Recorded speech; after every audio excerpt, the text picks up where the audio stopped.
I married my ex-wife's sister to save her son. That sentence sounds insane when I say it out loud. It sounds like the beginning of some twisted drama. But I did it. And I thought I knew exactly what I was doing. I thought it was just paperwork, a legal arrangement, a way to help someone who had run out of options. I didn't expect to fall in love with her. Let me go back. My marriage to Sarah ended 3 years ago. It wasn't messy, it wasn't dramatic. We just stopped working. We had built our lives around ambition and success, and somewhere in that race, we forgot about each other. The divorce was quiet, civil. We signed papers, divided assets, and walked away like business partners closing a failed venture.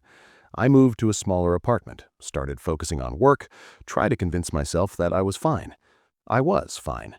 Until I got the call. It was from Maya, Sarah's younger sister. I had met Maya a few times during the marriage. She was quiet, reserved, always in the background during family gatherings.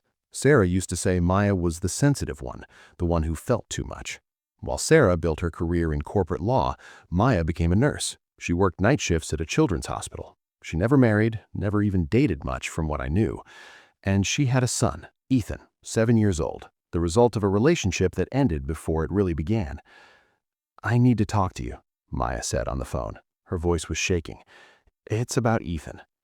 We met at a coffee shop near the hospital. She looked exhausted, dark circles under her eyes, hair pulled back in a messy bun. She was still in her scrubs. "He needs surgery," she said quietly. "A heart condition. It's expensive, and my insurance won't cover all of it. I've tried everything, loans, fundraising, nothing's enough." I listened. My chest felt heavy. "Why are you telling me this?" I asked, not unkindly, just confused. She looked down at her coffee cup. "Because there's one option left. If I were married, he'd qualify for my spouse's insurance. The company I work for has a family plan that would cover the surgery completely, but I don't have anyone." I understood before she even said it. "You want me to marry you?" She nodded. "Just on paper. Just until Ethan gets the surgery and recovers. Then we can annul it quietly. I know it's insane. I know what you must think of me, but I don't know what else to do. I'm out of options." She started crying. I should have said no. I should have told her it was too complicated, too risky, too strange. But I kept thinking about Ethan, a 7-year-old kid who needed surgery, a kid whose only crime was being born into a situation where health insurance was a matter of life and death. "Okay," I said. "I'll do it." She looked up at me, tears on her face, disbelief in her eyes. "You will?" "Yes." "Why?" I didn't have a good answer. Maybe it was guilt. Maybe I wanted to do something good after years of just existing. Maybe I was just tired of being alone. "Because you need help, and I can help." 2 weeks later, we got married at the courthouse. There was no ceremony, no guests, just us, a judge, and 2 random witnesses pulled from the waiting room. Maya wore a simple blue dress. I wore the same suit I had worn to my divorce hearing. The judge asked if we took each other as husband and wife. We both said yes. It felt like signing a contract, nothing more. But when Maya looked at me after we signed the papers, there was something in her eyes. Gratitude, relief, and something else I couldn't name. "Thank you," she whispered. We went to her apartment afterward. It was small, neat, filled with Ethan's drawings taped to the walls, toys scattered near the couch, the smell of vanilla candles. Ethan was with a babysitter that day. Maya didn't want him to know what we had done, not yet. "You can stay in the guest room. It's small, but it's clean. I'll add you to my insurance tomorrow. The surgery is scheduled for next month." I nodded. It was supposed to be temporary, a few months at most. Pretend to be married, get Ethan through surgery, walk away. But life doesn't work that way. The first few days were awkward. We barely spoke. I went to work, she worked her shifts. We passed each other like roommates. But then Ethan came home. He was small for 7, pale, fragile, but his eyes were bright, curious. He looked at me standing in the kitchen and tilted his head. "Who are you?" Maya crouched next to him. This is my friend. He's going to stay with us for a while." Ethan studied me. "Are you Mom's boyfriend?" Maya froze. I saw panic flash across her face. "Something like that," I said gently. Ethan seemed satisfied with that answer. He went back to playing with his toy cars. Over the next few weeks, I started spending more time with him. I helped him with homework, played video games with him, read him stories before bed. He was a good kid, smart, funny, a little too serious for his age. One night he asked me, "Why is your last name different from Mom's?" I looked at Maya. She looked at me. "We just got married recently. She hasn't changed it yet." He nodded, seemed to accept that. But I could see the weight he carried, the fear. He knew something was wrong with his heart. He knew his mom was scared. Maya and I started talking more, late at night after Ethan went to bed. She told me about her life, about working double shifts to make ends meet, about the guilt she felt for not being able to afford the surgery on her own, about how terrified she was of losing him. "He's the only thing that matters," she said one night. We were sitting on the couch. The apartment was dark except for the glow of a single lamp. "I know," I said. "I don't know how to thank you for this." "You don't have to." She looked at me, really looked at me. "Why are you really doing this?" I thought about it. "Because I spent 3 years in a marriage where I didn't feel anything, and I'm tired of being numb. This feels like something real." She didn't say anything, just reached over and squeezed my hand. That was the first time I realized something was changing. The surgery was scheduled for early December. The weeks leading up to it were tense. Maya was anxious. She couldn't sleep. I could hear her pacing at night. I started making her tea before bed, chamomile with honey. "You need to rest. Ethan needs you strong." "I can't stop thinking about it. What if something goes wrong?" "It won't." "You don't know that." "No, but I believe it." She looked at me like I had said something profound. The night before the surgery, Ethan couldn't sleep. He was scared. Maya sat with him, holding his hand. I stood in the doorway, watching. "Can he stay?" Ethan asked, looking at me. Maya glanced at me. I nodded.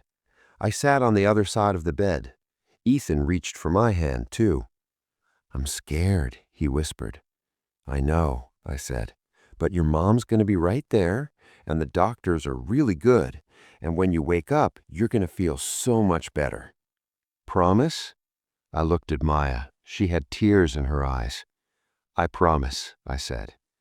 Ethan fell asleep holding both our hands. Maya and I stayed there for a long time, not moving, not speaking. Finally, she whispered, "I don't know what I would have done without you." "You would have found a way," I said. "You're stronger than you think." She shook her head. "I'm not. I'm terrified all the time." "That's what makes you strong." She looked at me, and in that moment, sitting in the dim glow of Ethan's nightlight, holding her son's hand, I realized something. I wasn't pretending anymore.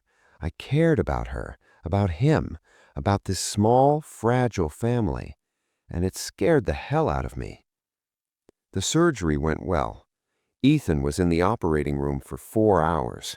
Maya and I sat in the waiting room, drinking bad coffee and not talking. She kept fidgeting with her wedding ring, the cheap silver band we had bought for the courthouse ceremony. When the doctor came out and said everything went perfectly, Maya collapsed into my arms and sobbed. I held her, felt her shake against me, felt the weight of her fear finally breaking. "He's okay," she kept whispering. "He's okay." Ethan recovered quickly. Within a few weeks, he had more energy than I had ever seen. He started running again, playing, laughing. Maya cried every time she saw him smile. Christmas came. We decorated the apartment together. Ethan insisted on putting the star on top of the tree. I lifted him up so he could reach. Maya took a picture of us, me holding Ethan, both of us grinning. Later, she showed me the photo. "We look like a real family," she said softly. "Yeah, we do." She looked at me, and I knew she felt it too, but neither of us said anything. We were supposed to start the annulment process in January. We didn't. February came, then March. We were still living together, still pretending, except it wasn't pretending anymore. I kissed her for the first time in April. It was late. Ethan was asleep. We were cleaning up after dinner. She was washing dishes. I was drying. She said something funny. I laughed. She turned to look at me, and I couldn't stop myself. I leaned in and kissed her. She froze for a second, then kissed me back. When we pulled apart, she was breathless. "We shouldn't," she whispered. "I know. This wasn't supposed to happen. I know. I don't want to ruin this. You won't." She searched my face. "What are we doing?" "I don't know," I admitted, "but I don't want to stop." She kissed me again.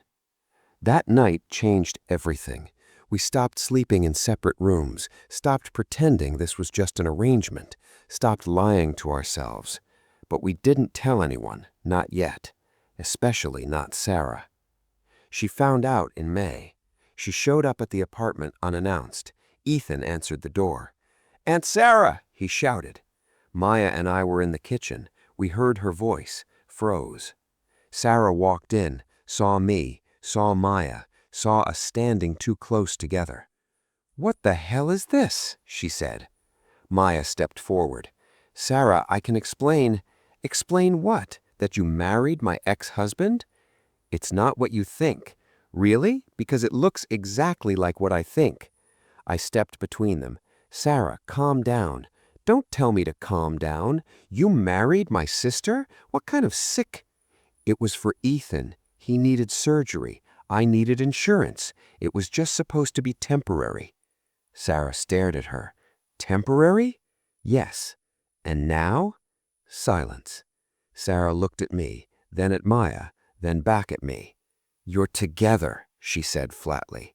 Neither of us denied it. Sarah laughed. It was bitter, harsh. "This is unbelievable. You two deserve each other." She left, slammed the door behind her. Maya started crying.